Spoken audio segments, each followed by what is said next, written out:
JP में हमारे convention शुरू हो रहे हैं, हम कन्वेंशन भी करेंगे, जल्द से जुलूस भी करेंगे। अब हमने मजीद अंदर नहीं रहना है, इंशाल्लाह छोड़ेंगे किसी को नहीं, सबको प्रोसिक्यूट करेंगे। जो आपके मुल्क में जासूसी करते रहे, आपके मुल्क में तफरका फैलाते रहे, उनके खिलाफ आपने कुछ नहीं किया।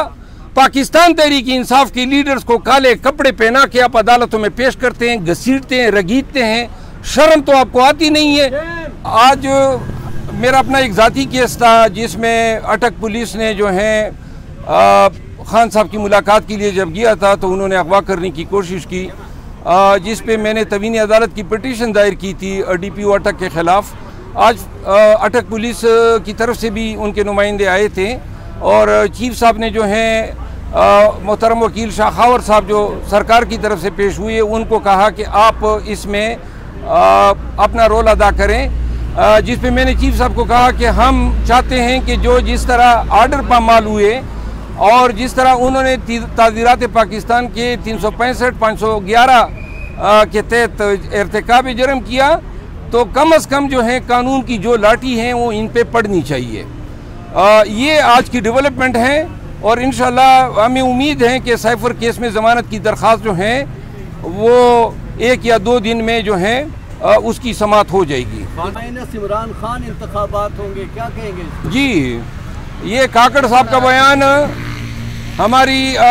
हम सब ने देखा है और ये एक पॉलिसी स्टेटमेंट है जो वज़ीर आज़म, निगरान वज़ीर आज़म ने दी है। जब ये निगरान वज़ीर आज़म ने हल्फ लिया था तो पाकिस्तान तहरीक इंसाफ कोर कमेटी ने उस वक़्त शाह महमूद कुरैशी साहब के वसातत से इनकी तकरीर को खुशामदीद कहा था और हमने तहनीती पैगाम भेजा था, लेकिन इन्होंने मुतअद्दिद दफ़ा जो हैं अपनी बदनीयती का इजहार किया है और ये कल ये बयान दे के उन्होंने अपने स्टेटस पे एक सवालिया निशान लगा दिया है।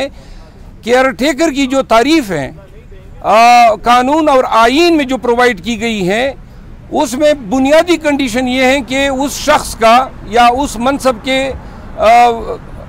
उस मनसबदार को जो मनसब रखता है उसको न्यूट्रल होना लाजमी है।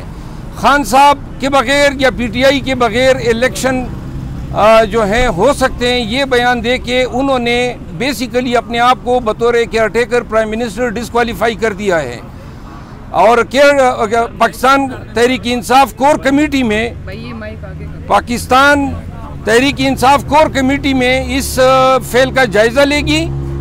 मुझे कभी उम्मीद है कि हमें ये इजाज़त दी जाएगी कि हम कुआ वारंटों में निगरान वज़ीर आज़म की तकर्री को इस बुनियाद पे चैलेंज करें कि ये जानिबदार हो गए हैं और फिर अदालतों में देखेंगे कि आया वो इस मनसब पे रह सकता है या नहीं। इमरान रियाज आपका सहाफ़ी दोस्त है, एक मजबूत आवाज़ है और इनको अगवा किया गया था। आज ये बात साबित हो गई है। लाहौर हाई कोर्ट जो है उसको इतने आयाम जो है ये बहाने करते गए। हाई कोर्ट के लिए चाहिए कि IG पंजाब को तवीनी अदालत का नोटिस दे कि ये कहाँ से पैदा हो गया है। ये उन तमाम जो इल्ज़ामात थे उनको आज सच साबित हुए हैं। आप सब ये सुन लें, कुलभूषण यादव या जो अमेरिकन था रेमंड डेविस या जो पायलट आया था अभिनंदन, कभी अभिनंदन के चेहरे पे मास्क या काला कपड़ा नहीं डाला गया। कुलभूषण को रिव्यू के लिए पाकिस्तान ने एग्री कर दिया। 2017 में सजाए मौत हुई है, आज 2023 है, क्यों सजाए मौत नहीं दी जा रही है? जो आपके मुल्क में जासूसी करते रहे, आपके मुल्क में तफरका फैलाते रहे, उनके खिलाफ आपने कुछ नहीं किया।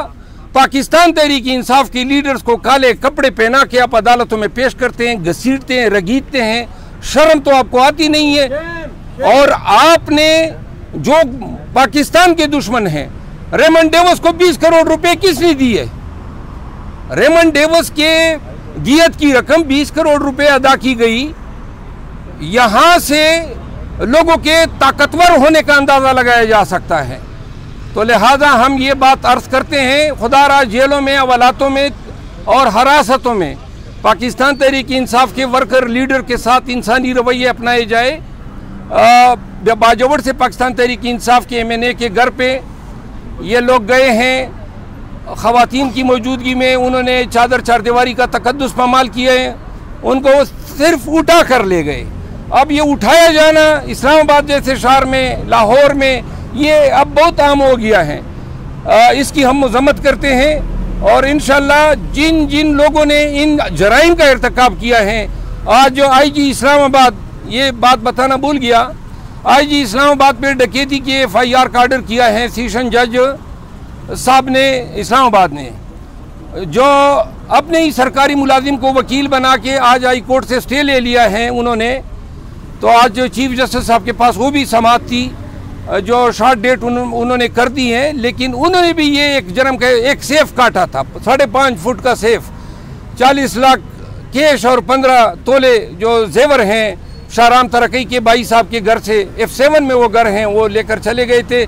इंशाल्लाह छोड़ेंगे किसी को नहीं, सबको प्रोसिक्यूट करेंगे। सर, ये इलेक्शन के बारे में आप क्या कहते हैं? जो अभी जनवरी में इलेक्शन कमीशन ने अनाउंस किया, तो आपको क्या होते नजर आ रहे हैं या मजीद कोई एक्सटेंड? देखिए, हम तो हमारी तो पहले तवक्को है सुप्रीम कोर्ट 90 दिन के जो केसेस हैं, 90 दिन के अंदर इंतखाबात कराने के, उस पर फैसला करेगी। और अगर पूरी कौम जाती है जनवरी में, तो बामरे मजबूरी पाकिस्तान तहरीक इंसाफ इंशाल्लाह पूरी इंतहाई ताकत के साथ, इंतहाई अपनी मजबूती के साथ, अवाम के ताउन के साथ मुकम्मल पार्टिसिपेट करेगी इलेक्शन में। हम मुकम्मल कैंपेन करेंगे और इलेक्शन आने से पहले आप देखेंगे, बल्कि अनकरीब हफ्तों में, बल्कि आयाम में आप देखेंगे KP में हमारे कन्वेंशन शुरू हो रहे हैं। हम कन्वेंशन भी करेंगे, जल्द से जुलूस भी करेंगे। अब हमने मजीद अंदर नहीं रहना है, अंडरग्राउंड नहीं रहना है। मिलियन मार्च के हवाले से कुछ खबरें आ रही हैं? मिलियन मार्च जब खान साहब हुक्म करेंगे तो तब मिलियन मार्च होगा। शुक्रिया। मरवत साहब अपनी बात पे डटे होंगे, ये ना हो फिर आप कहें गद्दार बैठे PTI की कोर कमेटी में और आप फिर पसे पर्दा चले जाए, इस बात पे डटे हुए आप? मैं क्यों पसे पर्दा जाऊंगा? कोई सर आपने ट्वीट किया था। नहीं, मैंने तो ट्वीट किया था, उस पर मैं 10 दफा बोल चुका हूँ, आप भी को बोल चुका हूँ, फिर भी आप दोबारा उगलवाना चाहते हैं। नाम नहीं बताया, वो नहीं करवाना चाहते हैं। देखिए, वो जब तक हमारी पार्टी मुझे इजाजत देगी या खान साहब खुद बाहर आएंगे तो वो आपको पता चल जाएगा कि कौन थे। बहुत शुक्रिया।